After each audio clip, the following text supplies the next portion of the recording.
সিদ্দিকা ছাড়া আমাকে হচ্ছে দীর্ঘ 2 মাস 21 দিন আমাকে ইঞ্জেকশন দিয়ে নিয়ে যাওয়া হয়েছিল। অনেক ধরনের টর্চার করা হয়েছে এখানে, শারীরিক মানসিকভাবে।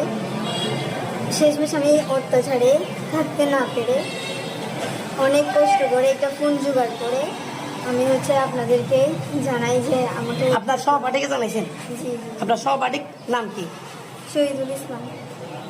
জি, এরপরে তারপর হচ্ছে ওনাকে জানানোর পর পুলিশরা গিয়ে হচ্ছে আমাকে ওইখান থেকে উদ্ধার করে থানায় হস্তান্তর করে। থানা থেকে তারপর হচ্ছে আমাকে ঈদগাহ থানায় নিয়ে আসা হয়। ঈদগাহ থানার মাধ্যমে এটা কক্সবাজার করে ওঠার পর আজকে হচ্ছে আমি নিজ জিম্মায়। আপনি কি স্বইচ্ছা ইসলাম ধর্ম গ্রহণ করেছিলেন? জি জি জি। বলেন, একটু স্পষ্ট বলেন। না না না, আমাকে কেউ কোনো ধরনের লোক লালসা দেখে নেয়। আমি হচ্ছে ইসলামের যে সৌন্দর্য ওইটা দেখে মূলত অনুপ্রাণিত হয়ে ইসলাম ধর্ম গ্রহণ করেছিলাম। আপনি যেখানে আটক ছিলেন বা আপনাকে যেখানে আটক করেছিল সেখানে আসলে আপনাকে শারীরিকভাবে কোনো হেনস্থা বা এরকম কিছু? শারীরিকভাবে হচ্ছে আমাকে মারধর করছিল। মারধর করছে? এবং আপনার কোথায় থেকে তারা নিয়ে গেছে, কোন স্থান থেকে নিয়ে গেছে? আমাকে হচ্ছে আমার বাড়ি থেকে নিয়ে যাওয়া হয়েছিল। এবং কোথায় স্থানটার নাম উল্লেখ করলে? আমার বাড়ি হচ্ছে ঈদগাহ কক্সবাজার। ঈদগাহ থেকে কোথায় নিয়ে গেছে?